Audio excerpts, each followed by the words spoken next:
All right. Okay, good morning, everyone. Happy New Year to all. Welcome to the Sustainability Infrastructure and Development Committee, January 14th, 2025. I am going to call this meeting to order, and we'll ask Chris Ferrezo, okay, the committee clerk, to conduct the roll call. Thank you, Chair. Regional Chair Redmond. Present. Councillor Craig. Present. Councillor Deutschman. Present. Councillor Erb. Councillor Foxton. Present. We have regrets from Councillor Harris, Councillor Hunick. Present. Chair James. Present. Councillor Liggett. Councillor McCabe. Councillor Novak. Councillor Salonen. Will be a little bit late. Councillor Shantz. Present. Councillor Verbanovich. Councillor Williams. And Councillor Wolf. Present. Thank you, Chair.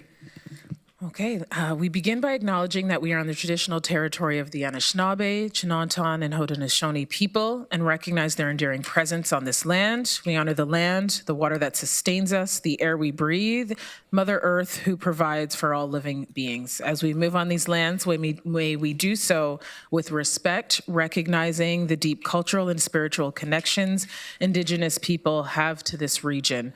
Let us commit to learning from Indigenous communities to protect the earth and to ensure that our actions today support future generations. Moving along to declarations, are there any declarations of pecuniary interest? Seeing none. Presentations. I do have a presentation, or we do, the 2024 Municipal Engineers Association Award, presented to Justin Armstrong for the Fisher-Holman Road improvements. So I do have a little bit of an introduction to read. So we are pleased to take this moment to share the great work done by our regional staff on the Fisher-Holman Road improvements and the acknowledgement of the work by the Municipal Engineers Association by awarding Justin Armstrong with the 2024 Municipal Engineers Association Award. This award acknowledges those who have given outstanding service to society, to the community for work-related accomplishments in an engineering project of above average merit. Justin is being recognized for his role as project manager on Fisher-Holman Road improvements, including the archaeological assessment between 2020 and 2023.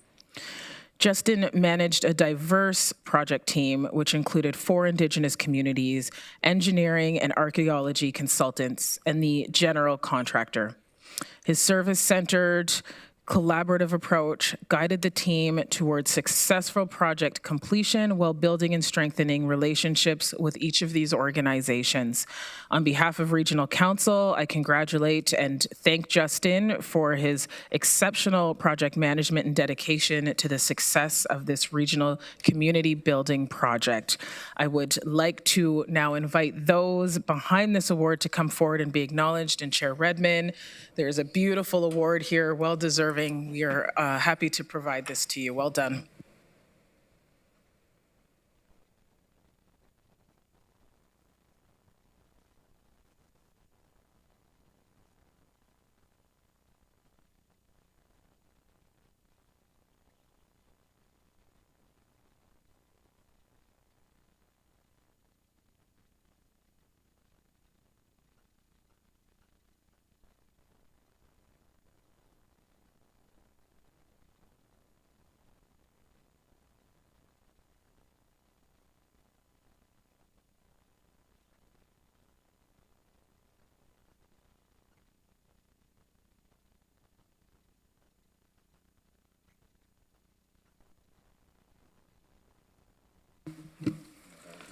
Okay, we have no delegations. We are moving on to item 6, the consent agenda. Are there any requests to remove items from the consent agenda? Okay, seeing none, I need a mover. Councillor Wolf, thank you. Seconder? Anybody? Councillor Hunick? Okay, you'll be prompted in e-scribe.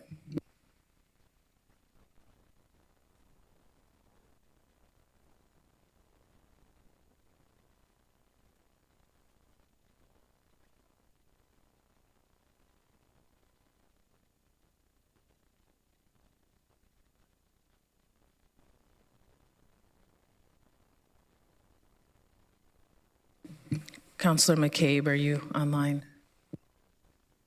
Yes, I put my thumb up. Okay. Thank you. Okay, that is carried. We're moving along to the regular agenda. The first item is the Waterloo Region Economic Development Strategy. This is for information.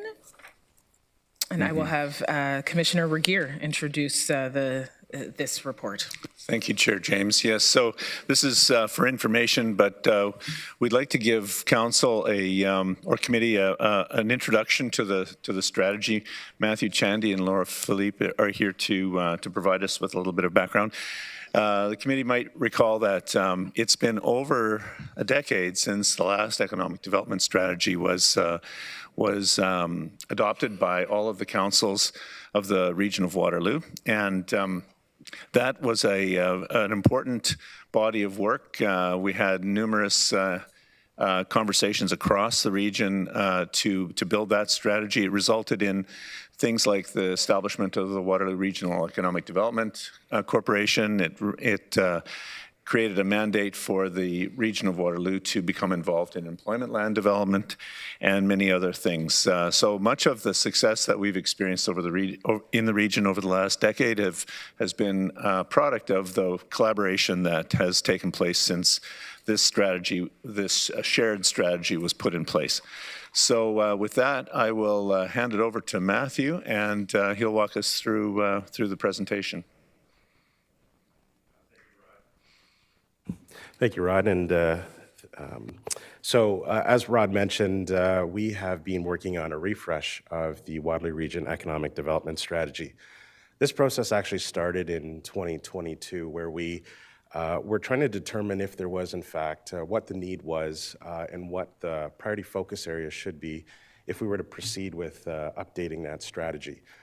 We started by engaging we had conversations with over 100 businesses across all of Waterloo Region, across our urban and rural communities, to kind of understand what the interest was and what we should be focusing on, particularly coming out of the pandemic, and understanding what some of the changing priorities in our economy were.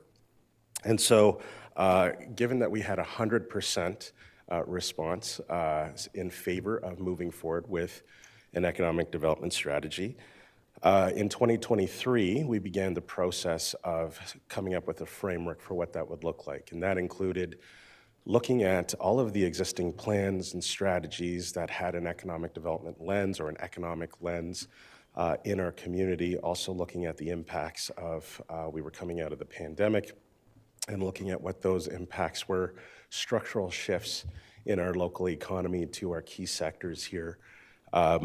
And so we looked at a lot of that work, and the other thing that we did as a group is we established an area municipal and community working group, and some of our members from that working group are actually in the audience here as well today. That area municipal and working and community working group was actually also guided by its steering committee, which was made up of the CAOs from the region and all 7 of the area municipalities. And so we began working on this, as I said, in 2023.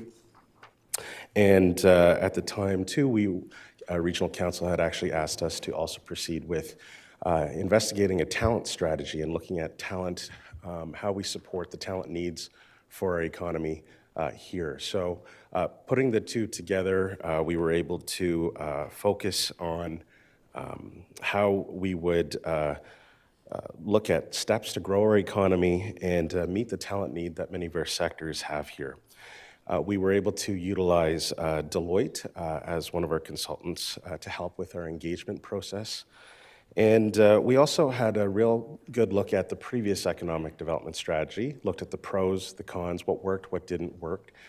Some of the things such as the 43 action items and 231 associated tasks with that. So that's just kind of an idea of what the previous strategy had, a lot of tasks. And what we heard from community members was that we need to be nimble, we need to be flexible, understand that the economy changes a lot faster than it might have even 10 years ago, 5 years ago, pre-pandemic, and we need to keep that in mind.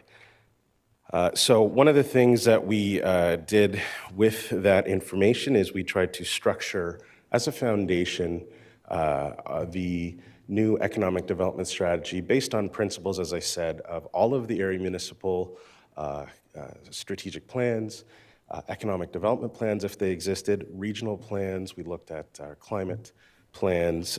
We looked at our community makeup. We also looked at, next slide, please.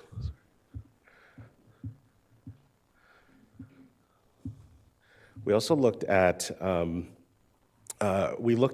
Waterloo Region Waterloo Region Economic Development Corporation, and the partnership agreement that has been in place between the area municipalities and that corporation to support investment attraction and economic development through our communities.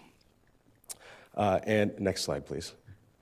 And a part of that agreement, which was renewed by all 7 of the area municipalities in the region in early 2024, was a partnership agreement that outlined the various roles and responsibilities of the different partners supporting economic development in Waterloo Region. And as you'll see, this is actually the framework that's outlined in that partnership agreement with Waterloo EDC. So given that that work was just recently done, we really did the framework for this economic development strategy based on that agreement between the municipalities and the corporation. One of the things we did, though, next slide, please. One of the things through our work, again, looking at those area municipal strategies, our own strategies, and all of the engagement and research we did through this new strategy update, we were able to also look at more clearly the roles between the region and the area municipalities when it comes to economic development.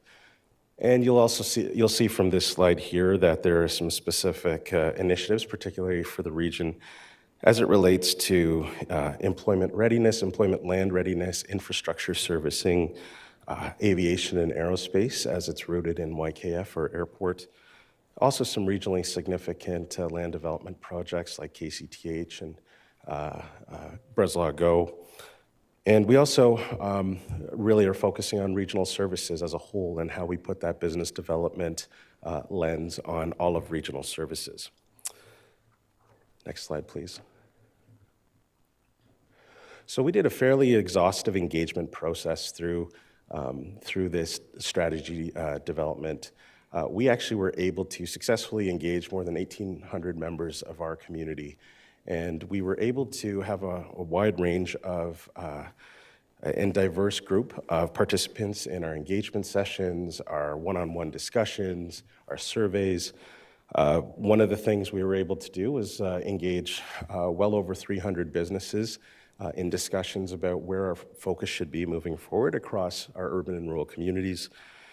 We took particular note of our diverse community, and we were able to have 4 newcomer focused workshops to really understand how we can support newcomers coming into this community, getting into the workforce, and what are some of the challenges associated with that, and where our focus needs to be. And also thinking about our future workforce, our children and youth as they exist here in Waterloo Region today, and also our student population across our post-secondary institutions. We were successfully able to have a number of engagement sessions with youth to talk about what their view of the future looks like in Waterloo Region with regards to economic prosperity and their opportunity to join the workforce here in Waterloo Region. A big part of what we did through the engagement process too is we also looked at some of the input that we received with regards to sustainability. We also looked at and had a number of discussions with different Indigenous communities throughout Waterloo Region. We also looked at some of the national priorities as they relate to commitments to economic development in communities for Indigenous communities and how we build that into our future plans. Next slide, please. So what we've tried to do is summarize for you a bit of the key points that came out of our research and our engagement work. A big focus of this was to try and address some of the talent challenges that many companies and businesses are seeing here with regards to attracting and retaining talent in Waterloo Region. Big part of this was really looking at some of the wraparound services that talent needs. And that could include things like childcare, that could things like affordable and attainable housing. Some of these new factors really came up this time as opposed to the previous economic development strategy. The quality of life component was top priority, and affordability was a big issue here. I talked about our diverse community. We also heard from a lot of our newcomers to Waterloo Region, some of the challenges that exist of getting into the workforce, some of the inequities that exist, and kind of building on this, the misalignment that exists right now between companies that are looking for employees with a specific talent set and those who are out there looking for work. There seems to be a mismatch that we need to pay some particular attention to and provide both the workforce and the potential workforce and businesses bridge that gap and close that misalignment. And I think we all know about the challenges around housing, but this was an issue that came up a number of times throughout the engagement. Businesses talking about the need for their workforce to have places to live, housing, so that they can attract their workforce here to Waterloo Region, particularly if they're looking to grow. Another issue too, which was impacted particularly during the during the pandemic, was the supply chain. Looking at supply chain opportunities, our biggest sector here in Waterloo Region is manufacturing, for example, and a lot of those supply chain opportunities are being lost to other communities. And I'll have a couple stats on that later on. But there was a overall kind of consensus that there's an opportunity to bring more supply chain opportunities and manufacture more goods in that supply chain right here in Waterloo Region. And a big one that we heard too was the availability of serviced employment lands in Waterloo Region.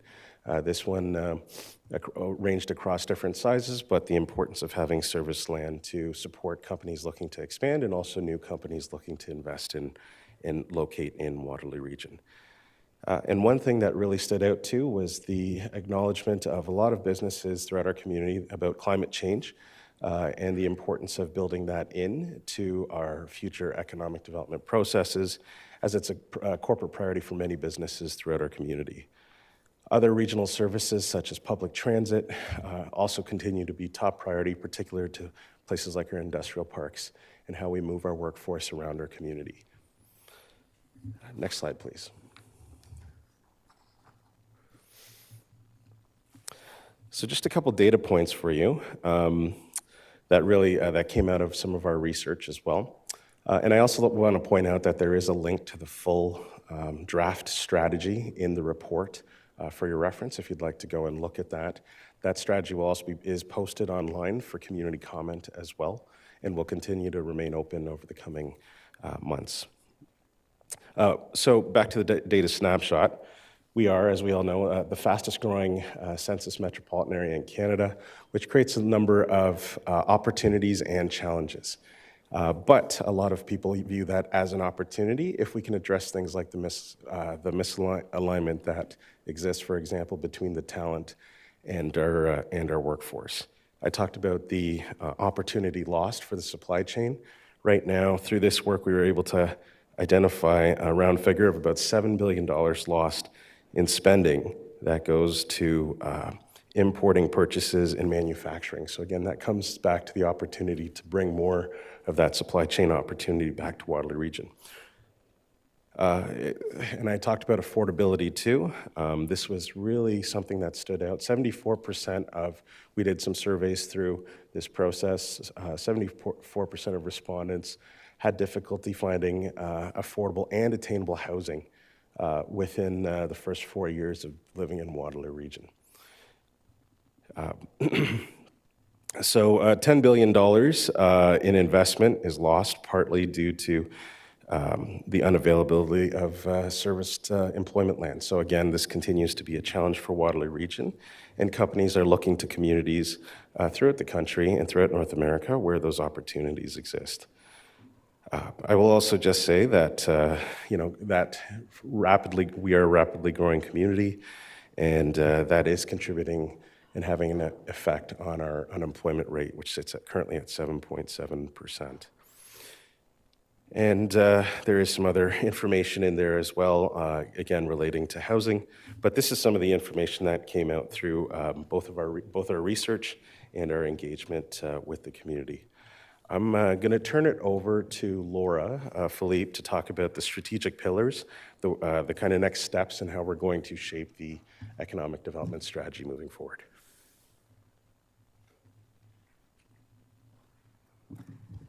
Good morning. It's nice to be here with you all this morning, and thanks for listening to all this great work that we've been undertaking over the course of the past couple years.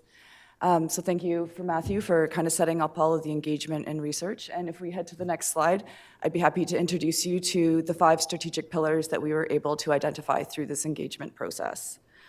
So these strategic pillars that you see before you are derived directly from the research and engagement process that Matthew just overviewed. And these pillars, which represent shared priorities with common goals for all Waterloo Region economic development partners, are talent, land readiness, scaling local innovation, strategic sector support, and quality of life. And now let's dive into each of those pillars a little bit. We'll go to the next slide, and we'll start off with talent. During the initial stages of our community engagement, it became clear that talent is a top concern for our community, both for businesses struggling to secure talent and by the workforce in the community who are trying to find jobs. To support this need, a dedicated plan of action was determined to be required. So to help support the development of this plan, Deloitte was retained to develop the Waterloo Region Talent Attraction, Retention, and Reskilling Plan. The plan consists of recommended actions from the consultant that aim to bridge gaps and tackle challenges within our community's talent pool. These recommendations recognize that talent attraction, retention, reskilling, and integration are the key areas of focus. So attraction, when we think about that, it's all about defining Waterloo Region's value proposition to attract talent, grow and diversify the job pool, improve labor force participation for equity-deserving groups, and improving talent-focused wraparound supports, as Matthew discussed earlier. When we think about retention, we're actually a bit of a talent generator here in Waterloo Region. We do have 3 bustling post-secondaries. The challenge is really how we keep those graduates here and integrate them into our workforce. And we'd also like to, the work also showed that we need to be supporting our local workforce and local businesses in terms of how they're retaining their workforce and thinking about those wraparound supports, again, that are going to be important to keeping the talent here in the community. When we think about reskilling, this is about aligning education and training with employer needs, strengthening partnerships to promote continuous experiential learning, and thinking about how we support employees in declining occupations with transitioning into high-growth industries. And then our last bucket here is around integration, and this really speaks to the integration of newcomers into our community. How do we support equity-deserving groups in the workforce through partnerships with representative parties, advocacy groups, and promote reconciliation, equity, diversity, and inclusion initiatives in the workplace? All right, next slide. We'll talk about land readiness as our second pillar. So in ongoing conversations with interest holders in the business community, investors, and leaders, the critical need for shovel-ready employment lands continues to be a top priority in economic development and in investment readiness. Waterloo Region urgently needs shovel-ready land and employment and residential development uses to ensure job growth and housing availability keep up with our rapidly growing population. The land readiness pillar recognizes the urgent need to outline priority areas to streamline regional policy and processes around strategic infrastructure servicing and land development, and align market demand with employment and residential needs. This is one pillar where Regional Council can expect to see regional staff focus efforts moving forward as the region looks to leverage its unique position to drive cross-boundary infrastructure that supports moving shovel-ready land forward. Area municipalities will also continue to focus on local employment land opportunities. On to the next slide. Our third pillar is scaling innovation. As you all know, Waterloo Region is established as one of Canada's top innovation hubs. And while this strength was validated through our research and engagement process, interest holders and industry leaders also expressed the need for a shift in the tech ecosystem, from a startup to a scale-up ecosystem. Waterloo Region has no shortage of entrepreneurs and startups, but a greater focus must be placed on ensuring that they have the capital, the mentorship support services, and land resources necessary to place roots and continue to grow here. Next slide. Our fourth pillar is strategic sector support. Waterloo Region is the home to several dominant industry sectors that include advanced manufacturing, automotive, food processing, fintech, agriculture, and technology and digital media. Our status as a global tech leader attracts innovation and growth across all industry sectors with the rise of AI, robotics, and automation. Feedback from local business leaders showed a desire to see a holistic, community-wide approach to considering the impacts of emerging sectors and the role they play in future economic growth activities, like investment attraction, business retention, and expansion and workforce development. While industries often function region-wide, area municipalities will focus on growing existing sectors prioritized for their communities, and the region will support sectors that align with regional assets and region-wide priorities, such as aerospace and aviation, with YKF serving as an anchor. And on to quality of your life. Next slide, our last pillar. So our fifth and final pillar is one that isn't found in a typical economic development strategy, but as you heard from Matthew's comments, it's one that's crucial to our community growth. Activities like investment attraction, business retention and expansion, workforce development, and entrepreneurship are dependent on maintaining a high quality of life for residents and businesses. When quality of life is high, well-being increases, talent and investment come to Waterloo Region, and our community grows. While engagement showed that our community's quality of life is high, we also heard about our critical need for improvement in essential services and amenities that have a strong impact on quality of life. Wraparound services that support talent, like lowering costs of living, access to housing, family physicians, childcare, public transportation, and community connectedness are all critical to improving quality of life in Waterloo Region. So those wrap up the 5 pillars. On the next slide, we'll talk a little bit about the action plan for how we're going to bring this all to life. So as Matthew said, this strategy is structured a little bit differently than a traditional economic development plan. That 2015 plan had a lot of actions and a lot of sub-actions, and they were all given over to the Area Municipal Working Group to adopt on top of all of their existing economic development activities and strategies. For this reason, while many of those actions were adopted, many were also never realized. So we wanted to take a slightly different approach to how we put the actions together for this plan. And I think one of the things that we realized is that none of the ECDev offices are just sitting around waiting for this plan to be put together to start doing the work into these pillars. We've been doing this work for a couple of years now, and everyone is aware of what's happening within the community. So the 2025 REDS Action Plan recognizes the work that's already being undertaken by all of the working group members in each of these 5 strategic pillars. To populate the actions for the strategy, we took an inventory of all of the programs, services, strategies currently underway or in the pipeline, and we cataloged the work according to the pillars. By doing this, we were better able to identify the gaps and opportunities for collaboration that come up through that work, and also to identify some of the gaps where maybe we can put some new plans into place.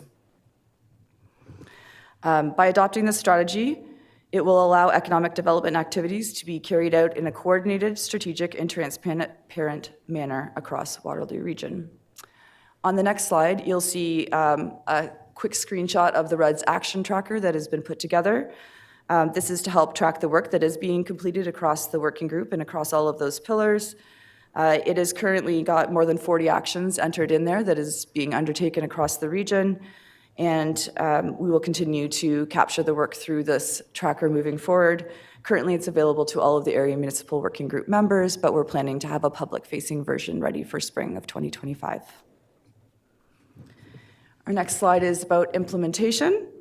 So to support progressing the work in the strategic pillars that have been identified through the development of this strategy, the working group has developed a terms of reference, which outlines the roles and responsibilities of the working group members and sets expectations around how information will be updated and made publicly available. The terms of reference, which can be found in the appendix of the strategy, outlines quarterly updates, a quarterly meeting to share activities and updates, according to the agreed upon reporting framework. Sharing updates on a quarterly basis will allow working group members to discuss gaps and opportunities for collaboration. Additionally, on an annual basis, the working group members will assess the alignment of the strategic pillars with the evolving state of economic development in the region. If the working group determines that the 2025 REDS framework or a particular pillar is no longer aligned with the needs of the community, the group can revisit the strategy and make the changes needed. That will make it so that we don't have to have an end date for this strategy. The idea is that this strategy will be live. It will be updated as the community evolves, and the associated kind of projects and activities with it will also evolve. Additionally, the working group will be reviewed on an annual basis by the steering committee, the municipal CAOs, and we will look to bring updates to regional council on a regular basis as well. And next slide. All right, so that is the economic development strategy very quickly for you. In terms of next steps, following today's meeting, each of the area municipal economic development teams will bring the strategy forward to their respective councils over the course of February and March of 2025. The draft strategy is also now available on engagewr.ca/reds so that the public can review and provide feedback as well. This will go to the Waterloo EDC Board of Directors next month, and then we hope to come back to Regional Council in the spring of 2025 for final approval with all of the review and input that we've received over the course of the next few months. And with that, I thank you for your time, and if you have any comments or questions, we'd be happy to take them. Okay, thank you very much for that very fulsome report, Matthew and Laura. Just one of the things that stands out to me is that $7 billion that leaves the region and the opportunity that may exist there with a local economic inclusion, strategy, something to complement all of what you're doing. So thank you. I see there's a couple in the queue. Councillor Shantz. Thank you, Chair. Thank you for the presentation, to you and to Matthew. A couple things jumped out at me. One was on the land readiness piece, and at least in the townships, we don't have a lot of land available. So I wonder how much discussion was had around how we partner with private enterprise, also with other levels of government, and how that fits into this strategy.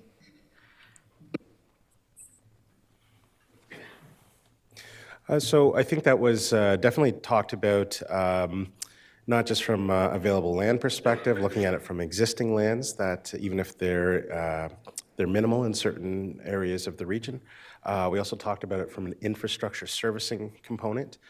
But a lot of that, those opportunities and that framework will be coming in a shovel-ready strategy that we'll be coming to council with in a couple months, which will outline different approaches to accessing funding, financing, partnerships, public-private partnerships on land development. So that process has also been a process that's engaged all of the area municipalities. So we'll be returning to council with more details on that in a couple months.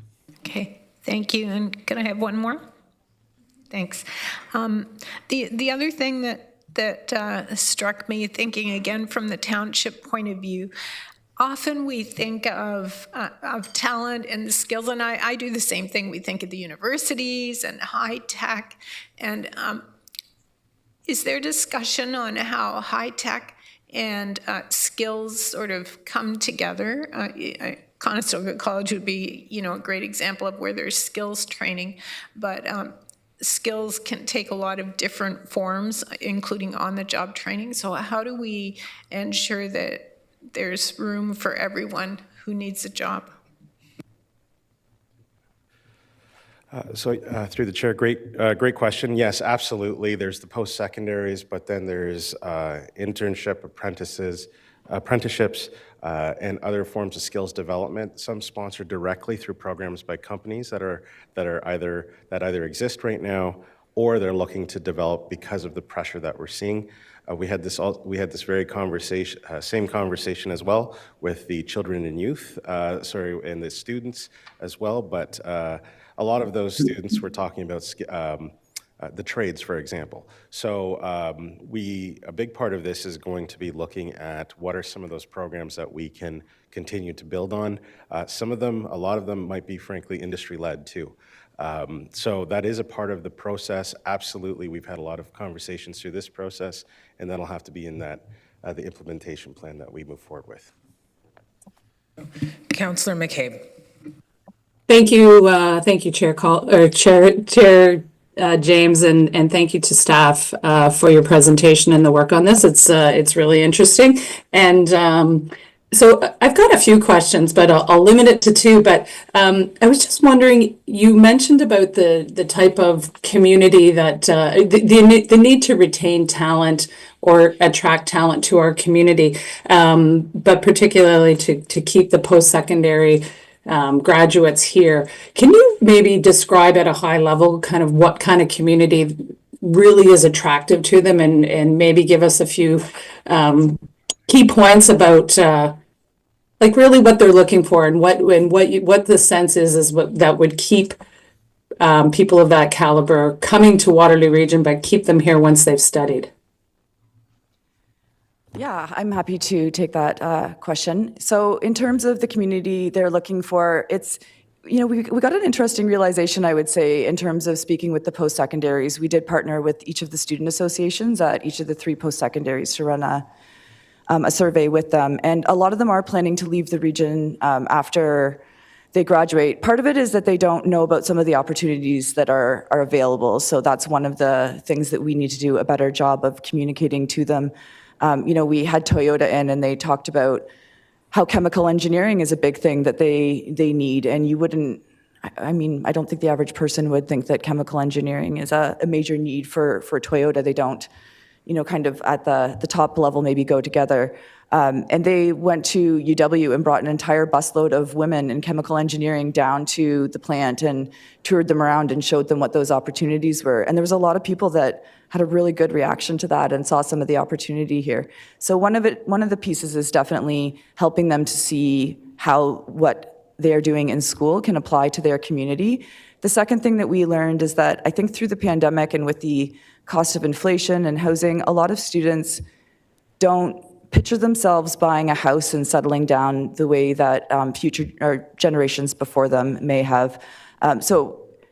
Working your nails down and really like getting in there to work for something that you don't believe in is something doesn't appear to have a lot of appetite with our youth. So I think helping them to see themselves in the community and how they're making an impact is also going to be more important for the generation that's graduating now than for generations before it.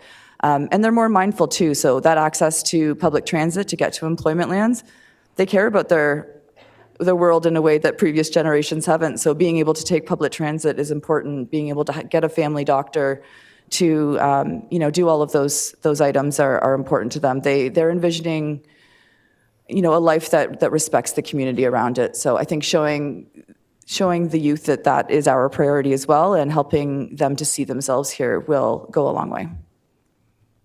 Thank you. That's really helpful, and hopeful too. And certainly, I think that would be really. I'd be really interested in seeing what we're going to do on that front, particularly to keep some of the people here. And so, just the other question I had, like I said, I have a few, but I was thinking to pick up on Councillor Shance's point about employment lands,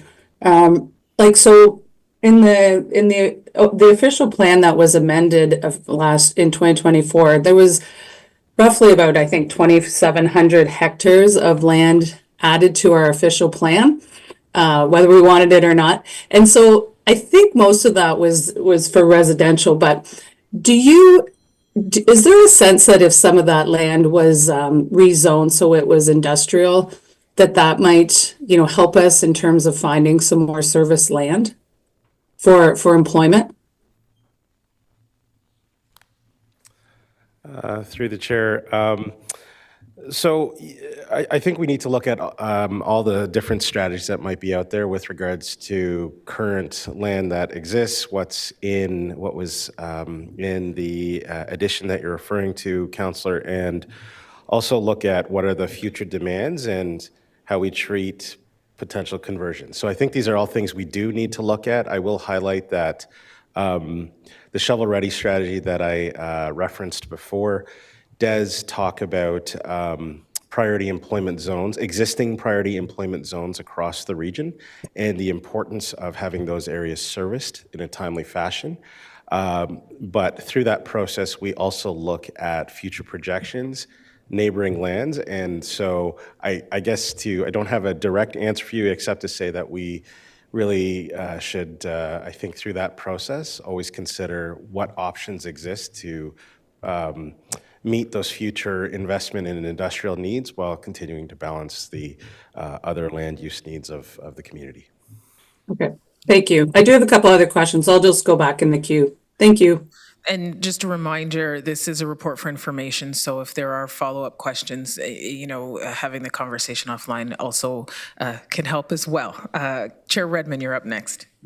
Thank you, Chair James. I just really want to commend this whole process and the fact that we're building on a historic relationship that has worked really well with area municipalities. You've kind of answered my first part of my question, which was how we engaged youth.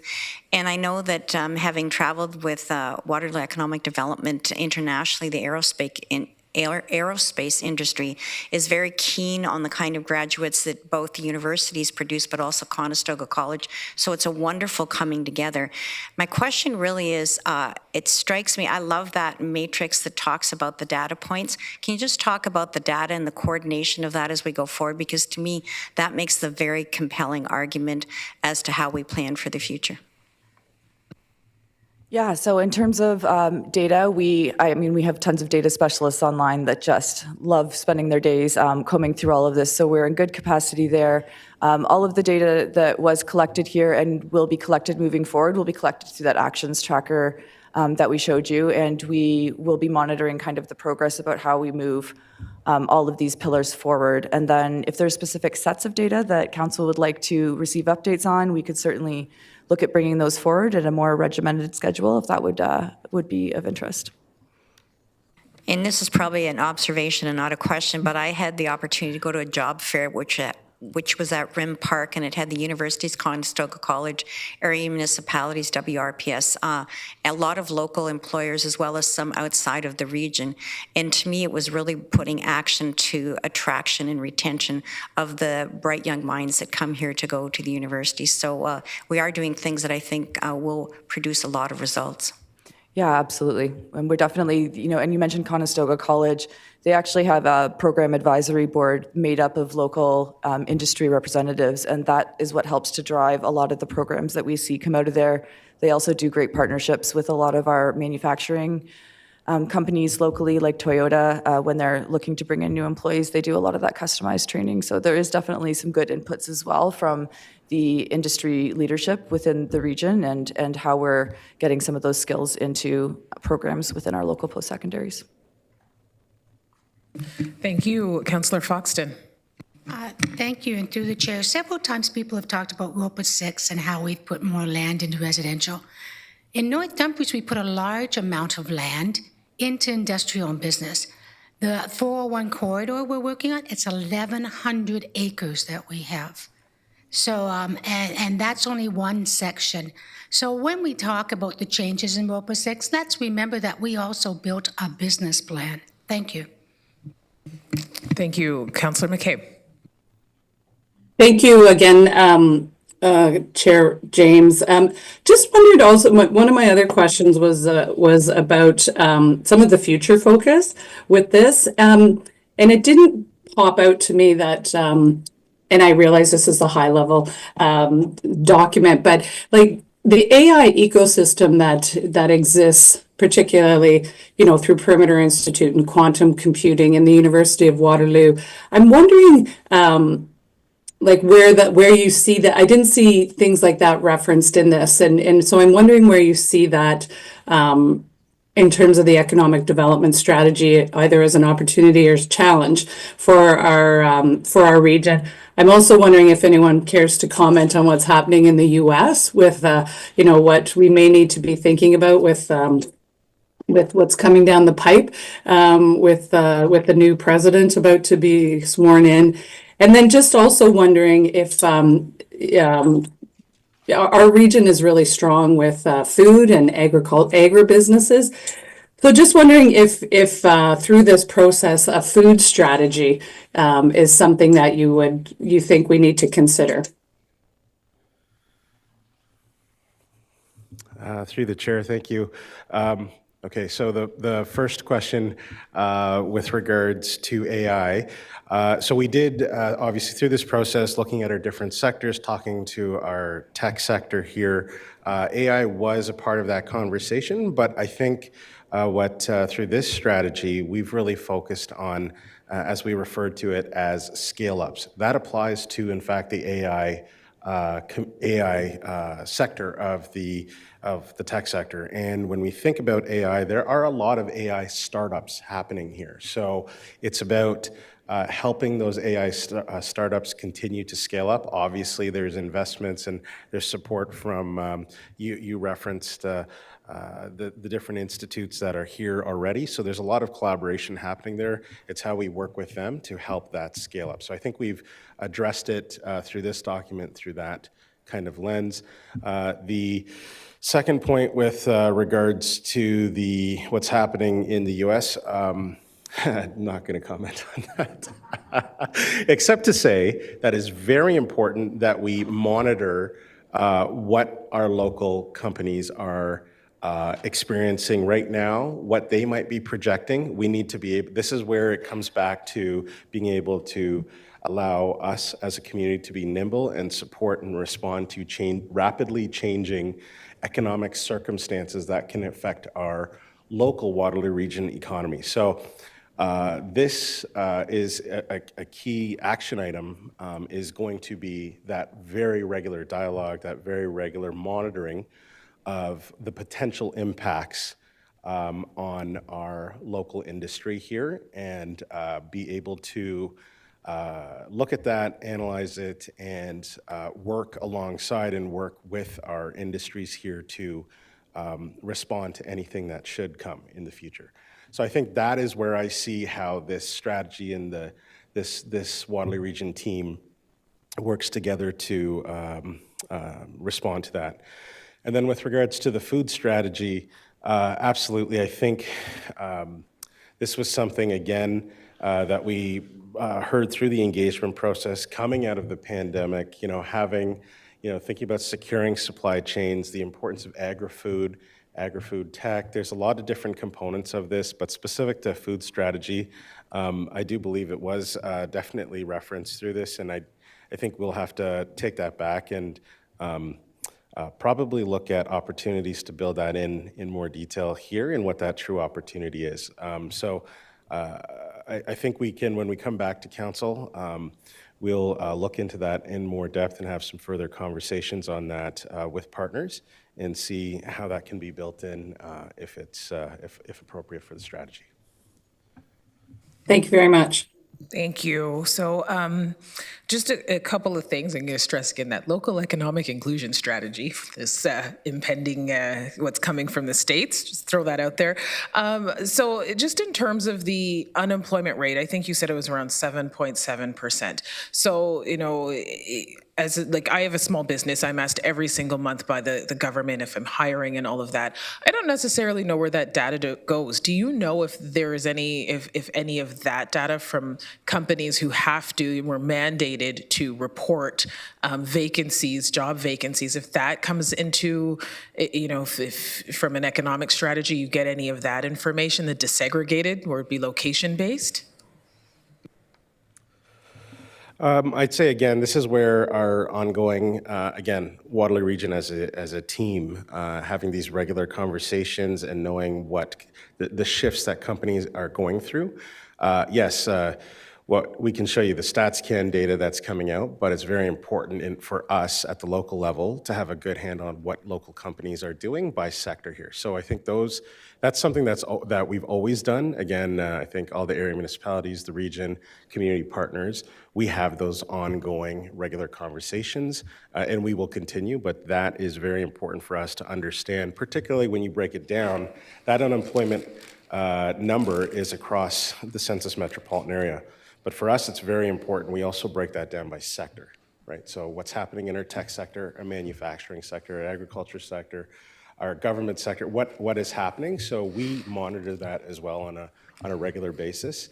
We do that, again, with our partners, and that informs the strategy work and our responses that we need, how we can make sure we're responding to any potential challenges any of those individual sectors are facing before, if possible, before full impact happens. Okay, and just one other question in terms of the impact of potential tariffs, all of that. Is there anything that can come back to council with maybe the local impact, if it's high level, just something that can come back to council on that?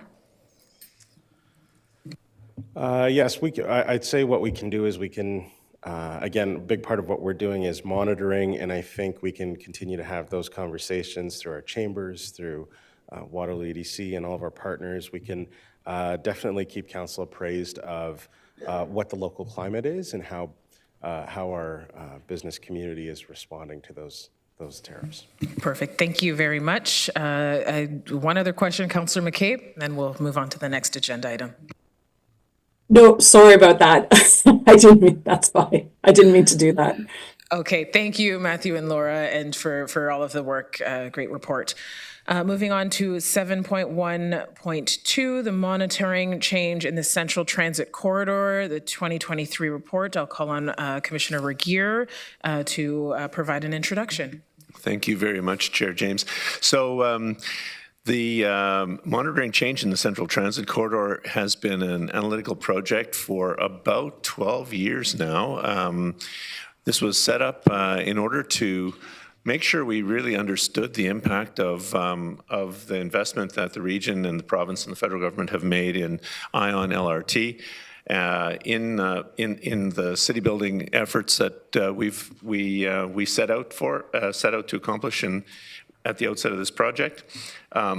So there's a very significant record of analysis here, which our team has been building.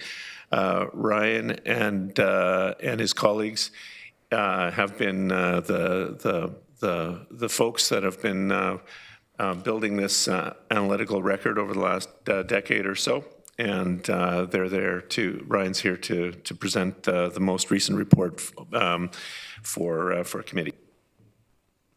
Thank you, Rod. So today we are here to share with you the results of the 2024 Central Transit Corridor Monitoring Report. We will start by providing a quick refresher on what the report is, how we collect the data, and then share with you some of the highlights from the 2024 report. Next slide. So as you may recall, there are two main goals around the ION system, moving people and building a community. The guiding document for this work is the Central Transit Corridor Community Building Strategy, which was published on December 2013. The strategy made recommendations on how the community should grow around the rapid transit system. It also outlined the importance of tracking the change as the community grows. The goal of the monitoring report is to understand the changing nature of the corridor through demographics, social, economic, environmental characteristics. Understanding these evolving characteristics allows us, the cities of Cambridge, Kitchener, and Waterloo, and our many partners to best respond to the changing community, including policies, programs, resources, and tools. Next slide. The CTC is the corridor that makes up the area surrounding all 26 transit stops, as well as the area that connects them, forming a continuous corridor. The corridor includes the area of about a 10-minute walk surrounding the route, which is generally understood to be the distance people are willing to walk to access rapid transit. It also includes our 3 downtowns, downtown Cambridge, downtown Kitchener, and uptown Waterloo. Next slide.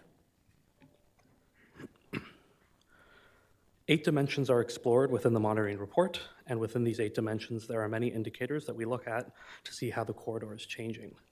For example, we look at ridership data, walkability information, data on how many people attend events and festivals, how many restaurants are located within the corridor, how affordable it is to rent within the CTC, and more. You can find a full set of the data in the report in your council package today, and that report will also be posted on the region's website. Overall, the 2024 monitoring change in the CTC report shows that the corridor is evolving as expected, with many of the indicators trending in a positive direction. Next slide. Looking specifically at some of the data, here you will see the population growth within the CTC.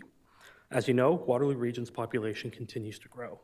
This chart here shows the population within the CTC as it also continues to grow. The CTC has typically higher density housing, specifically around the areas in the transit stations. Between 2022 and 2023, the CTC grew by over 10,000 residents, with the majority of those settling within stage 1. There's approximately 141,000 people living within the CTC in 2023, which represents about 1/5 of the region's population, and we expect this trend to continue. Next slide. Here we are looking at transit ridership as well as population growth. The transit ridership is the line on the bottom, and you see the dip around 2020. With 2024 marking the 5-year anniversary of ION, we have seen ridership continue to grow and become used by more and more residents. This indicates a continued recovery since the pandemic. While 2023 was a standout year with an overwhelming amount of student riders, we can see that ION is being successful in moving people throughout the region in a sustainable way. Next slide. So here we're looking at building permit data within the CTC. In 2023, building permit activity for new residential and employment uses within the CTC was estimated at $429 million, approximately 28% of the total new construction value across Waterloo Region. Compared to 2022, this represents an additional $193 million, or an increase of 12% of the total permit value. And this shows a significant rebound from 2022. Next slide. Here we are looking at housing affordability within the CTC. The dotted line shows the trend of the percentage of our total transactions, residential transactions, within the region that were considered affordable. The darker solid line is the percentage of transactions within the CTC that were affordable. As we're seeing across the country, Waterloo Region continues to be affected by the housing crisis. Both inside the CTC and outside, housing affordability continues to decline. Despite this, there's a higher proportion of units within the CTC that are seen as affordable. Next slide. Some indicators are remaining constant, such as the calls for police service within the CTC and the number of restaurants within the CTC. We know that at the area municipal level, a lot of work is being done with the local business communities, the BIAs, chambers, to encourage and support new businesses, as well as with the Waterloo Region Police Service to develop innovative outreach programs to reduce calls for service.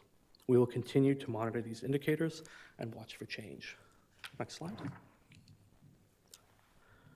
So this report highlights the positive changes that transit has caused within our community, both in terms of moving people and building a community, and it provides strong evidence to support continued investment in transit systems across the region. While the visible changes are most often attributed to the ION system, the intangible changes made through progressive policies, calculated strategies, and financial incentives cannot be overlooked. All of this progress could not have been achieved by constructing a light rail system alone. These changes throughout the community are a result of collaborative work between the region and the cities, introducing and implementing progressive policies, such as the City of Kitchener's Growing Together work, which introduced progressive zone changes around the ion system, the City of Waterloo's community planning permit system, which is streamlining and accelerating the approvals process throughout the city's uptown area, and the City of Cambridge's Hespeler Corridor Secondary Plan, which is exploring broader land uses along the corridor, allowing for a greater mix of uses and higher densities in anticipation of an upgraded transit system. Our next steps include continuing to work with the Waterloo Region cities to continue to support the CTC through policies, incentives, and programs. We will continue to monitor the changes we see in the CTC and return to Council in 2026 with an updated report. Thank you. Thank you. I do have a few questions from Council. Councillor Hunick. Thank you, Chair James, and thank you for the very thorough report. The way that you presented it contradicted a little bit the way that I understood it, so I might need some clarification, and that's good for the public too. I thought that the report indicated that the public perception of safety in the CTC had decreased, and I was going to ask, is there anything that council can do to elevate that in a good way? But I think you've just said that actually the public perception of safety has remained constant. So maybe you could speak to that for me. Yeah, so what we do with that indicator is we track the number of calls for service, and we geolocate those calls based on where the calls came from and where they are dispatched to. We are generally seeing a slight decrease in the total number of calls, but the overall calls within the CTC as a percentage of the total calls has remained relatively flat. It changes year over year by 1 or 2%. So just to clarify, the public perception of safety is still just as good as it has been in previous years. It's not rising significantly that we know of. Yes. Good. Thanks. Thank you, Councillor. Councillor McCabe. Thanks very much for this report. It's really great. I really enjoyed reading this and hearing the report today. It just really reaffirms what work that was done by councillors, some of whom are around the table, including Chair Redmond and some others, you know, in the decision they made years ago to invest in the LRT. And so I just think it really reinforces that progressive vision. So thank you to everyone who did that. I'm curious to know if you have a sense of, because it says in addition to the 28% of new housing construction in 2023, I'm wondering if you have a sense of how many housing units are also already fully approved and waiting for construction to begin along the CTC. So right now, there are about 100 site plan applications that are currently in the process within the CTC. We don't have a good sense of the number of units that are attributed to those. We typically track the number of units at the building permit phase, but there's about 100 site plan applications. Wow, that's going to be thousands, like thousands and thousands of units, most likely. You would expect that to be thousands of units. Potentially, yes. Okay, that's incredible. I'm also wondering if you could, if there's a way to quantify approximately how much land was saved from residential development because of this infill intensification strategy.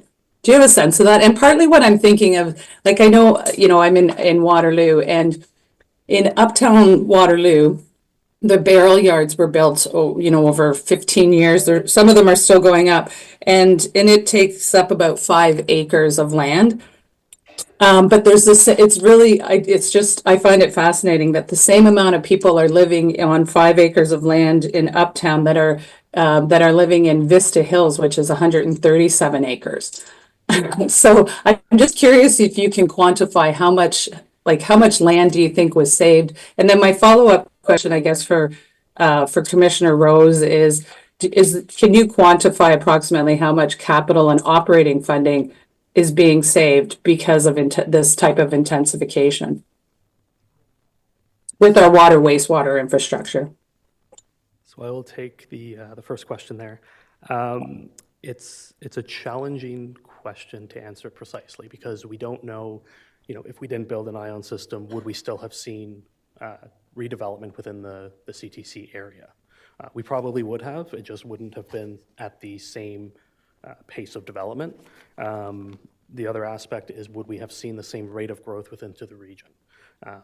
Without a transit system, without the vibrancy that we're seeing within our downtowns, we may not have had the same demand for growth within the region.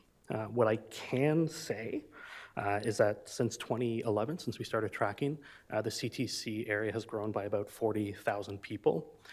If we were to assume those people would have been living in more traditional greenfield areas, and we would have had to develop those areas at typical densities that we are seeing, that would have required about 600 to 700 hectares of land. But that's a rough estimate with many caveats of, would these people actually have still come to the region? Okay, thank you. I think that's really interesting to know. I think it just really underscores, when I read this, it just really underscores that the intensification strategy really, I think, is one that certainly in Waterloo we continue to pursue. And I think, this is, it's clear from the numbers, 141,000 people who have chosen to live there, with another 100 site plan applications coming. Like, building in and up and building, really creates that vibrancy that, thinking back to what was just said in our economic development strategy update, that it really does seem to be the type of community that we should continue to be building for people, because that's just what a lot of people are looking for. But so thank you for that. And then Commissioner Rose, just if you had a sense of, I'm curious, we're always talking about trying to save money here and there. Is there a sense of how much we've saved on the infrastructure we've had to build, particularly for water and wastewater, with this kind of strategy? Yes, through the chair to Councillor McCabe. There's two pieces to that question. From a regional perspective, we provide the water through water supply and treatment. Certainly in intensification areas, the people use less water, so they need less water. They don't have gardens and whatnot, or pools that they're trying to fill with treated water. So there's certainly an impact on how big we need to build our water treatment plants. When we're looking at the different residential types that are in the service area for our wells. From an intensification perspective as well, for the pipes, which the area municipalities put in, the local pipes, sometimes and quite often in intensification areas, those pipes need to be upsized. Sometimes they don't. But when we look at costs per household on pipe distribution infrastructure for wastewater, for water, and collection infrastructure for wastewater, we typically look at frontage. So if a house has a frontage of a certain number of meters, then if it's $1,000 a meter, or 300, it ranges from $300 to $1,000 a meter, then we would say that house, you would multiply the meters of frontage for that house by the number of meters, and you would get the cost. So when you're looking at intensification areas and high rises, there's many more households that are serviced off of perhaps the same frontage that you would have with a single family home. So there are absolutely infrastructure, capital, and operating costs that can be saved through intensification areas. Thanks for that. And I realize living along the corridor isn't what every single new person coming to our region is going to want, but it's certainly what thousands and thousands and thousands want. So I think it's just important for us to really reflect on that and continue to support the kind of development that's coming. Thank you. Thank you, Councillor. Thank you, Chair James, and thanks for the report. And I think what it does prove that the ION was simply not just a transportation exercise, but also an effective planning tool, and we've been able to prove that. My question is related to the development that's taken along, or that has taken place along the corridor, and there have been few and far between affordable housing projects in that, and partly is the inclusionary zoning issue and the guidelines that have been set on by the province. So I'm wondering, as we look towards phase 2 in Cambridge, can we, are there tools, are there strategies that we could develop, given the provincial guidelines, inclusionary zoning, a number of things like that, that we could be more intent on trying to develop affordable housing along that line, because really those are the folks that need it, who don't have cars and vehicles of that nature. And so I'm wondering, as we sort of lessons learned from phase 1, how we can maybe change that in phase 2. Rod's going to take that question, Councillor. Thank you, Chair James. Yes, there's certainly, Councillor Erb, you've definitely put your finger on an important issue. We have seen a tremendous amount of investment, but not a lot of it in affordable housing in the Central Transit Corridor up to this point. I think it does point to the need for us to think strategically about land acquisition as we are planning out the development of Stage 2. Council has made a number of decisions just recently to acquire strategic parcels of land as we plan for the expansion of ION into Cambridge, and I think that's the kind of direction that we'll need to do a lot more thinking about and planning for as we go forward. But certainly anticipating the level of investment in market-oriented housing is something. Something that we're going to definitely need to consider. Okay. Thank you. Do you have a follow-up? Follow-up, if I may. Somebody told me that approximately 60% of the people that are living in high-rise along the transit corridor do not have a car or a driver's license. Do you have anything factual to prove that, or is that someone's wishful thinking that turned it into a rumor? So I do not have data on that. We've looked into this. There's just data restrictions in terms of attaining registration information at a point level to know exactly where people are that have vehicles. Yeah, and glad to hear from Mr. Regier that that's part of the strategy going forward as we look at phase 2. Thank you. Well, that's definitely, I know that the cities are all working very diligently on their parking requirements for high density development inside the Central Transit Corridor. So we're seeing much lower requirements, or reduced requirements for parking as part of that. Regional Council has been part of some of those discussions as we've considered, for example, the parking requirements for some of our higher density projects in good transit-oriented locations as well. So that's definitely on the mind of the planners in the cities, as well as here at the region. Thank you, Councillor Wolf. Through you, Madam Chair. To you, Ryan. Are you seeing intensification in Cambridge as we anticipate stage 2 of the ION, and of the 141,000 people living there and in the CTC and the 100 new site plans? Do you have an idea approximately what proportion would be Cambridge? So we are starting to see some intensification within the Hespeler corridor, definitely in anticipation of that system moving through. We know of a few larger developments that are anticipated, the redevelopment of the smart centers at Hespeler and Pine Bush. The majority of the site plans we do have are within Kitchener and Waterloo.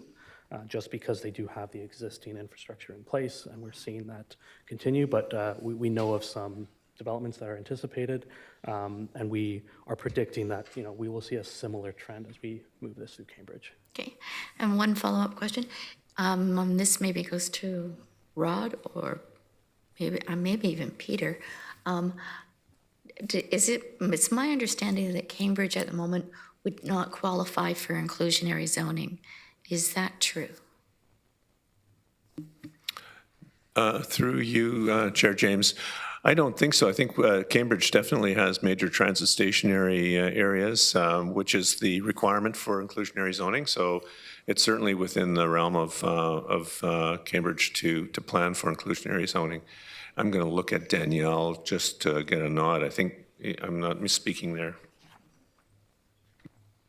Through the chair, I believe Cambridge has been participating with Waterloo as well as Kitchener staff to develop a framework with the support of Peter's team. But I'm not sure in terms of the status of that work or next steps. Okay, it was my understanding that we were on the team, but because we didn't actually have the ION, we didn't qualify. But I'm hoping to be wrong. We'll look into that and confirm for you. Okay. Yep. Thank you. Councillor Shantz. Thank you, Chair. And the report keeps flipping off of my page when I'm looking at it, but there was a chart in there that talked about tax implications and increased taxes, and that's a concept that's really difficult for a lot of people to understand. So when you say that the tax increase in the corridor, when MPAC hasn't really done a reassessment for how many years? 8, maybe more years. Yeah. Can you kind of put a chart like that into context and what that really means? So I believe that is on page 38 of the report itself. What we look at there is the total assessment value. So as we see new buildings get added, they are assessed typically at their sale price. Now, we haven't seen a reassessment of existing buildings since 2016, but what we are looking at as we start redeveloping underutilized parcels that have a very low tax rate to high rises, we see that assessment value increase. So if I can just clarify for anyone that might be listening, it doesn't mean that we are getting extra taxes. People get the sense that when new buildings come into play that we get this influx of extra taxes that we can use, and we get some reassessed value, not reassessed, but we do get some assessed value, but we don't get more than what we've budgeted for. So I just want to make that clear that while the distribution might change a little bit, the net taxes are the net taxes that any of our municipalities get. Sure. I can try to clarify this. The key benefit for municipalities in the Waterloo region from intensification is that through intensification you get a lot more residential or commercial units that are taxable and are generating tax revenue. So, for example, I just have kind of offhand knowledge of one particular site that went from generating, about $20,000 because it was a low-density site in the middle of a transit station area, about $20,000 a year in tax revenue to well over $250,000 a year, simply through the intensification process. So they're generating a lot more per relative to the footage of linear infrastructure that we're providing, the linear road network, the water and wastewater system that we're delivering to that particular site. However, on a region-wide basis, all of those numbers are considered in the assessment process, and we report to council annually on what the impact investment updates are. So, and they're taken into consideration through the budget process. So, We definitely, intensification is a much more efficient way to deliver public services than low-density development, and that's, over the long run, results in a more efficient model for municipal services. One follow-up, and then we got to move to the next. Thanks. Just a comment, and maybe for my fellow councillors that maybe from the cities. So it's very beneficial to the cities and the region as a whole. The intensification, it's more difficult in the townships. We don't benefit in the same way that the city taxes may in the long run. Chair Redmond. Thank you, Chair James. I just want to go again on record as saying that this is a planning tool as much as a transit tool. And I am a fan of rails in the cement because then people know that there's a certainty that that route of the ION and the LRT won't change. I don't think we've talked about the financial impact. I know we used to talk about $3 billion of investment. I think that went to $4 billion. Have we talked about what the investment in the transit corridor has been to date of private investment? Just need to get to that. It is a rather large report. Sorry, I didn't mean to, and I have another question, so I'll ask it while you find that answer. And that is, this is great news. This is wonderful for our community. This will be great for Cambridge. I remember at the end of the last council, a lot of us did a video for social media that said on to Cambridge. So I'm totally committed as chair and a member of this council that we continue with phase 2.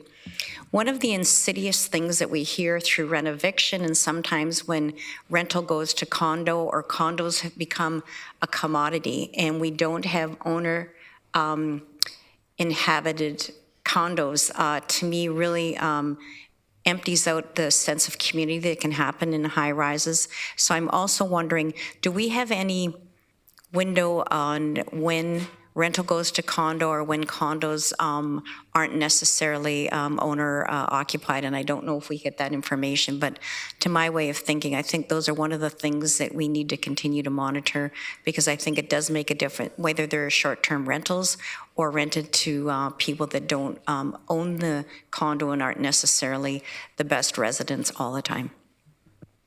I do not believe we have that access to that data, unfortunately.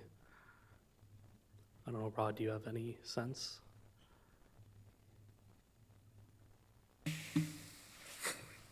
Yeah, residential tenure is difficult to track. It's also very, very mobile and changes really frequently, or very fluid rather.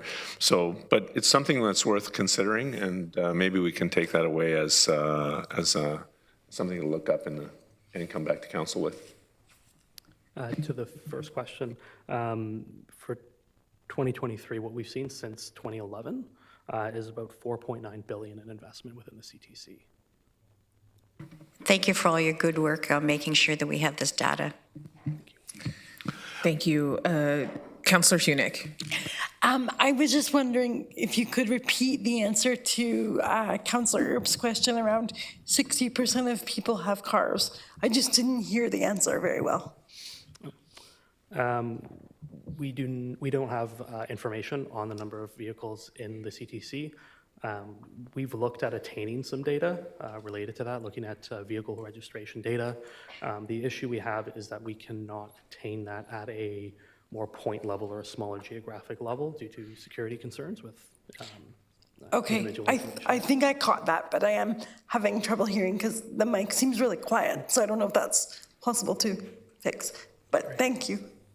Thank you. Councillor Craig. Well, thank you, Madam Chair.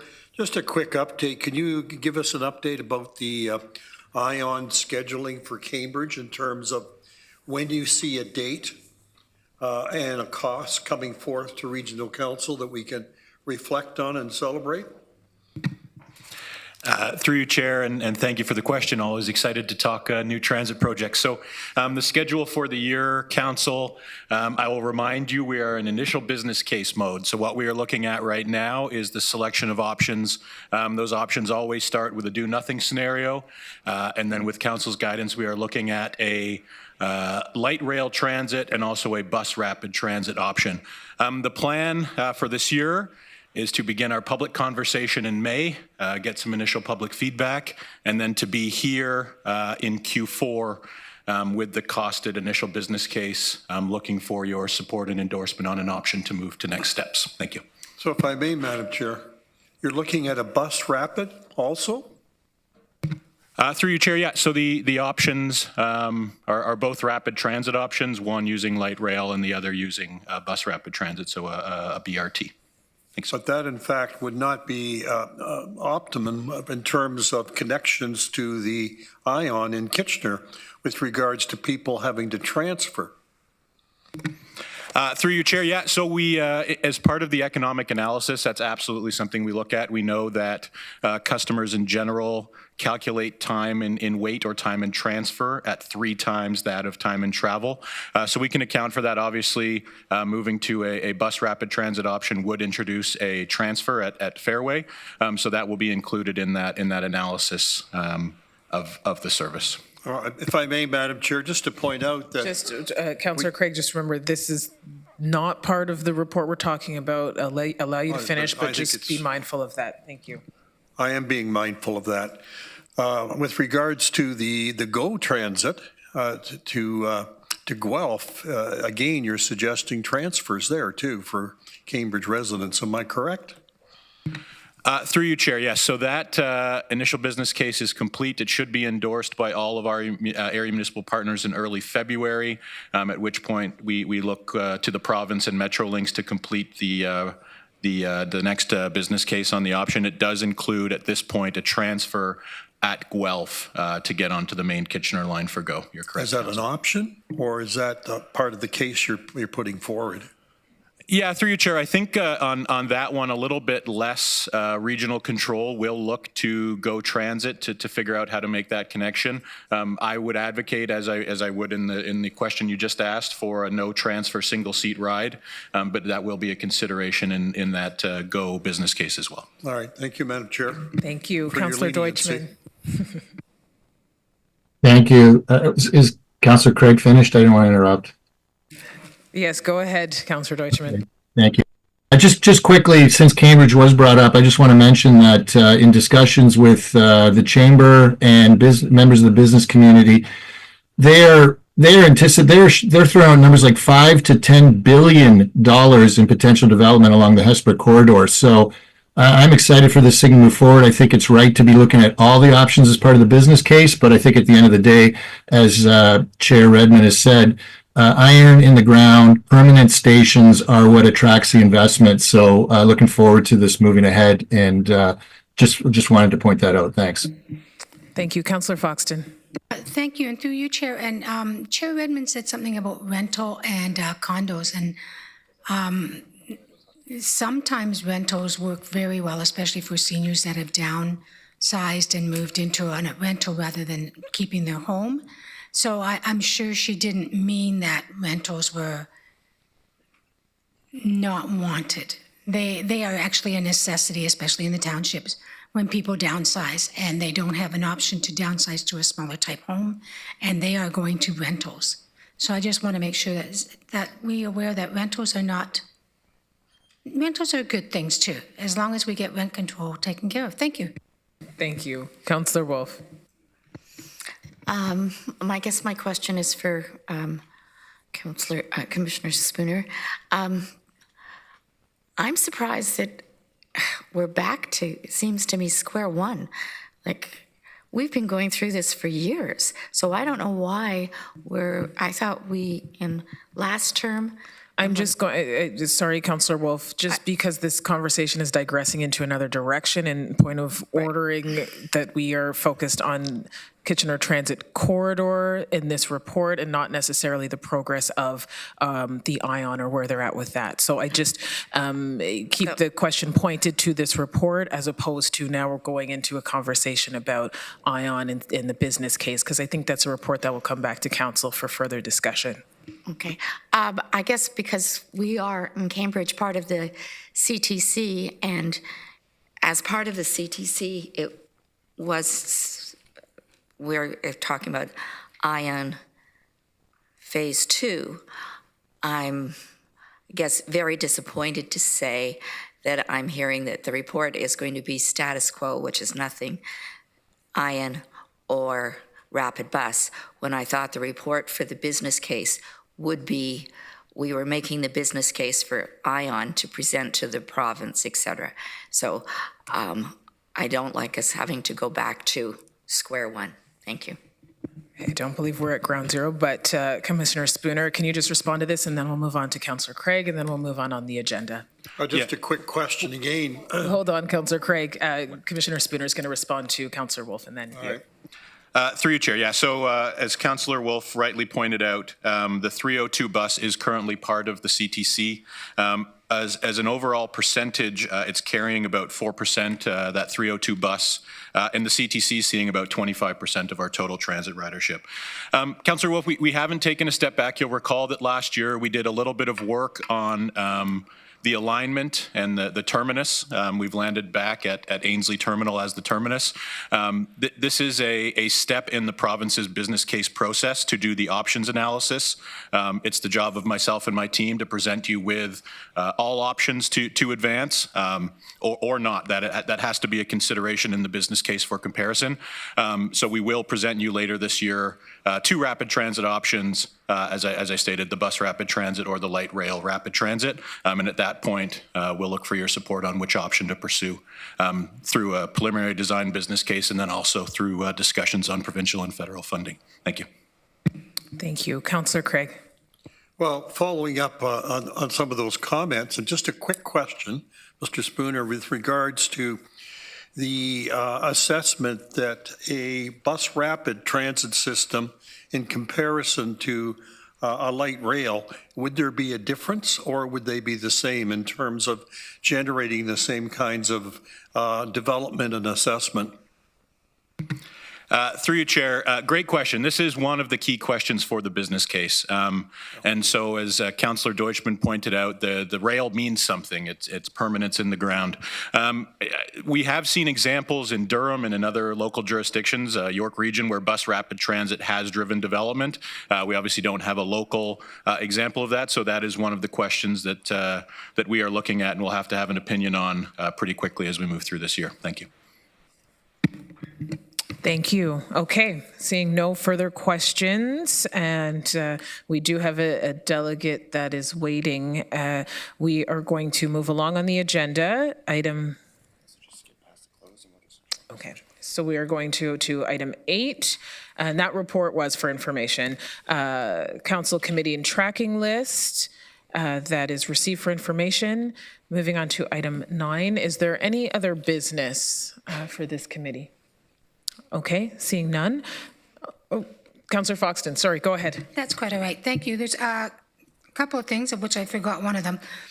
I know the other one though, is got notification about aggregate taking 15,000 liters of water on the border of Cambridge in a wellhead monitored by the region. I read the GRCA report, which is good, but I read Jennifer Rose's team's report, and it's amazing. And if you get a chance to read that report, it's amazing. I hope the municipality listens. It says it will impact the growth of 6,000 homes and 10,000 people, and 15,000 liters a day. So I want to commend the group for writing that report. I shared it with GRCA staff. It was great, and now we're waiting to see what the ministry will do. I'm really hoping they will step on this and not allow this to happen. Thank you. Thank you. And Commissioner Rose, you'll keep us updated with how that transpires. Okay. Councillor Foxton, that was it? Okay. All right. Okay. So we will now, the next meeting for Sustainability, Infrastructure and Development is February 11th. Okay, so we are going to adjourn this. I need a motion to adjourn. Councillor Foxton, Councillor Salonen seconded, and you'll be prompted in eScribe. And a change in the agenda, we're going to go to the community housing portfolio next. Councillor Erb, you'll be up.